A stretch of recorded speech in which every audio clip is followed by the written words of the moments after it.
terima kasih kawan-kawan semua. Sebelum saya memberi jawaban terhadap pertanyaan kawan-kawan semua, saya pandang perlu untuk memperkenalkan diri saya. Saya Martin Dilak, SHMH. Ya. Pekerjaan saya, profesi saya sebagai dosen di Fakultas Hukum UPG Nusa Tenggara Timur. Tapi selain itu juga sebagai lawyer yang berkecimpung di dunia praktisi, khususnya praktisi hukum. Perlu saya sampaikan kepada teman-teman semua dan masyarakat Nusa Tenggara Timur bahwa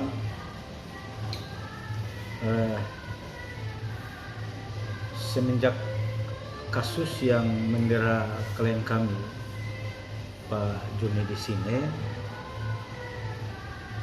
semenjak di tingkat penyelidikan kepolisian sampai pada kejaksaan, bahkan sampai pada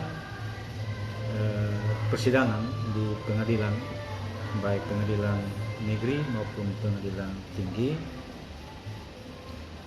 kami oleh keluarga Sine, khususnya terdakwa dalam hal ini Pak Joni di sini, meminta saya dengan Bapak Samhaning sebagai advis untuk mendampingi beliau dalam kasus yang mendera beliau, yaitu Pak Joni di sini. Ya. Perlu kami sampaikan bahwa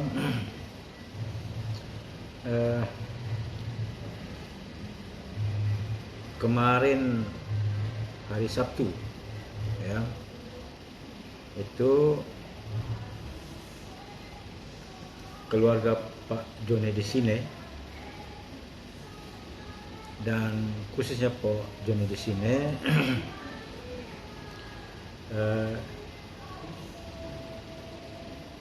menarik kuasa dari Pak Sam Haning, yang lengkapnya Pak Dr. Sam Haning SHMH, pada hari Sabtu. Dan secara lisan keinginan itu disampaikan hari Sabtu, ya, menarik kuasa dari Bapak Dr. Sam Haning SHMH,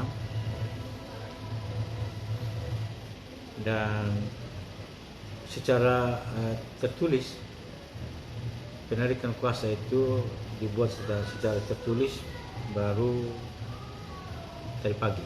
Ya, ini teman-teman, ini surat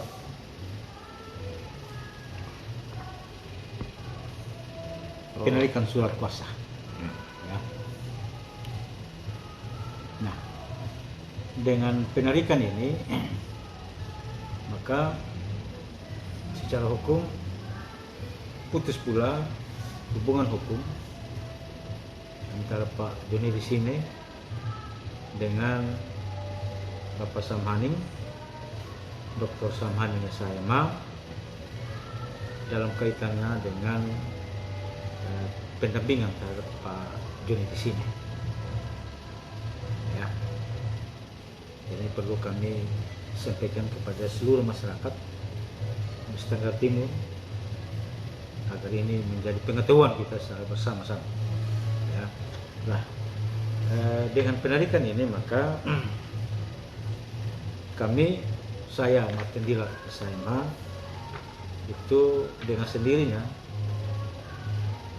menjadi single fighter yang nanti akan mendampingi Pak Joni di sini dalam menghadapi kasus yang dihadapi Pak Joni di sini, yang walaupun beberapa saat yang lalu kita sudah tahu bersama bahwa telah ada putusan dari Mahkamah Agung Republik Indonesia.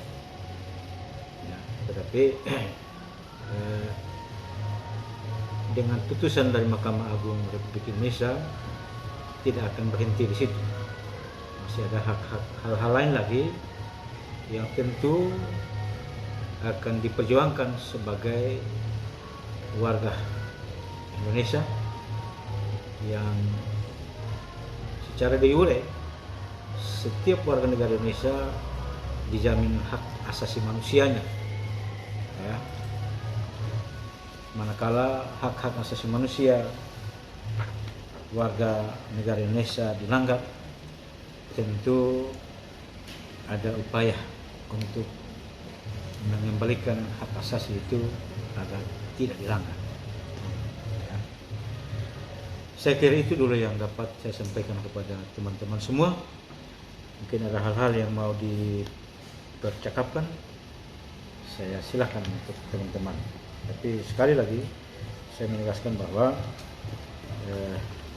Bapak Joni di sini telah menarik kuasa terdahulu kepada Bapak Dr. Samuel Haning, dan selanjutnya sayalah yang akan mendampingi Pak Joni di sini. Apakah dalam penarikan surat kuasa ini disebutkan alasan untuk menarik surat kuasanya apa? Secara general hanya disebutkan ini namanya kuasa, berarti yang berhak penuh untuk memberi kuasa adalah pemberi kuasa. Tentu dia ada alasan-alasan tersendiri di dalam dirinya untuk memberi kuasa kepada seseorang ataupun menarik. Nanti mungkin kawan-kawan bisa konfirmasi dengan Pak Joni di sini untuk bisa secara detail mengetahui alasan-alasan tersebut. Tapi yang intinya bahwa pemberi kuasa memiliki hak untuk memberi dan menarik kembali kuasa yang telah diberikan kepada seseorang tertentu. Jadi Pak Mahten Diwak SHMH, Bapak ini kan kalau kita Pak John sini ini kan mantan kepala cabang Bank NTT. Oleh masih ya. Ya.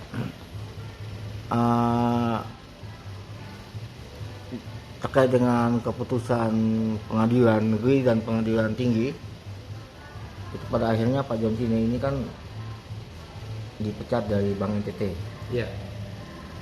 Sebagai kuasa hukum yang baru, apa langkah-langkah yang akan diambil oleh kuasa hukum? Ya. Terima kasih. Jadi sebagaimana yang telah tadi saya sampaikan, bahwa pada prinsipnya negara kita adalah negara hukum. Ya. Hukum merupakan panglima untuk menata, mengatur, dan menjamin hak-hak asasi warga negara Indonesia, agar hak asasi itu ditegakkan sebagaimana adanya. Nah, dalam hubungan seperti yang saya sampaikan tadi, maka klien kami Pak Joni di sini sebagai warga negara Indonesia yang memiliki hak dan juga memiliki kewajiban. Manakala hak-haknya itu dilanggar, dirampas, baik sebagian ataupun seluruhnya, maka tentu hak-hak yang dilanggar atau diambil atau diamputasi tersebut tentu mesti dikembalikan. Sebab itu kami sebagai kuasa hukum telah berpikir ke arah itu untuk menegakkan dan mengembalikan hak-hak asasi manusia, khususnya yang dialami oleh klien kami Bapak Joni di sini. Seperti itu. Tambah Bapak, mungkin terkait dengan kasus ini Bapak,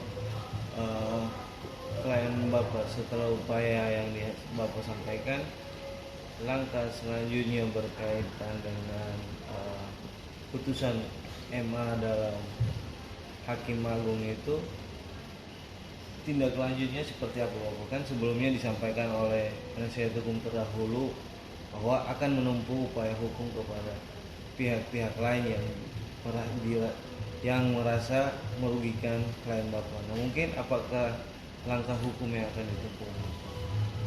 Ya, terima kasih. Jadi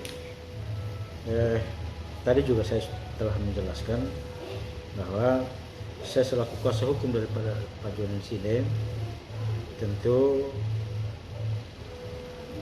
akan berpikir ke arah itu, ya, untuk mengembalikan hak-hak asasi manusia yang dirampas oleh siapapun, ya, termasuk klien kami. Manakala dia dirugikan, maka tentu kami sebagai lawyer, sebagai advis, sebagai kuasa hukum daripada klien kami ke depan nanti akan melakukan segala macam upaya dalam rangka untuk memulihkan hak-hak daripada klien kami. Ya, jadi saya juga akan sependapat dan mengikuti senior saya, Bapak Dr. Samhani, yang waktu lalu pernah menyampaikan kepada publik bahwa beliau akan berpikir ke arah itu, ya. Tetapi hari ini kuasanya dicabut, saya tetap melanjutkan. Dan saya sependapat dengan senior saya, Bapak Dr. Sumulhani SHMH. Terima kasih. Mungkin terakhir Bapak, dari kasus ini harapan Bapak sendiri untuk aparat penegak hukum supaya kedepannya lebih objektif dalam menangani satu persoalan atau seperti apa? Mungkin harapan Bapak seperti apa terkait dengan kasus ini untuk klien Bapak? Ya, karena itu begini teman, polisi, pengacara, jaksa, hakim, kita semua abdi hukum. Kewajiban kita sebagai abdi hukum adalah mengimplementasikan, melaksanakan, menegakkan hukum sebagaimana adanya. Ya, oleh karena itu, sebagai abdi hukum, mari kita melihat hukum secara objektif. Objektif itu secara normatif, apa yang dituliskan di dalam undang-undang dilaksanakan seperti itu. Tidak boleh keluar dari rule, keluar dari aturan, keluar dari pasal yang telah ditetapkan itu. Secara normatif kita mengikuti bunyi ketentuan undang-undang. Tidak boleh kita menggunakan asumsi, tidak boleh kita menggunakan dugaan, tidak boleh kita menggunakan kesimpulan dalam penerapan hukum. Nah, karena itu kami sebagai abdi hukum dalam membangun kemitraan betul-betul kita meletakkan hukum sebagaimana adanya. Ya. Baik pengacara, baik polisi, kejaksaan, hakim,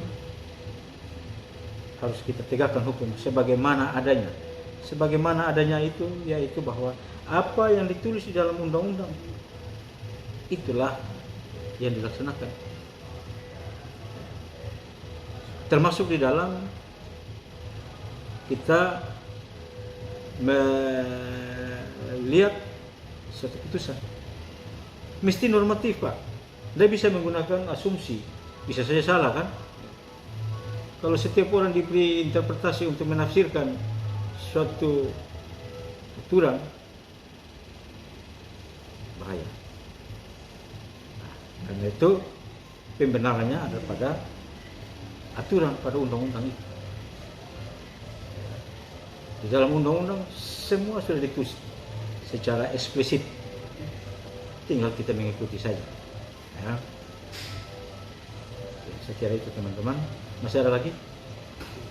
Cukup. Terima kasih Bapak. Terima kasih.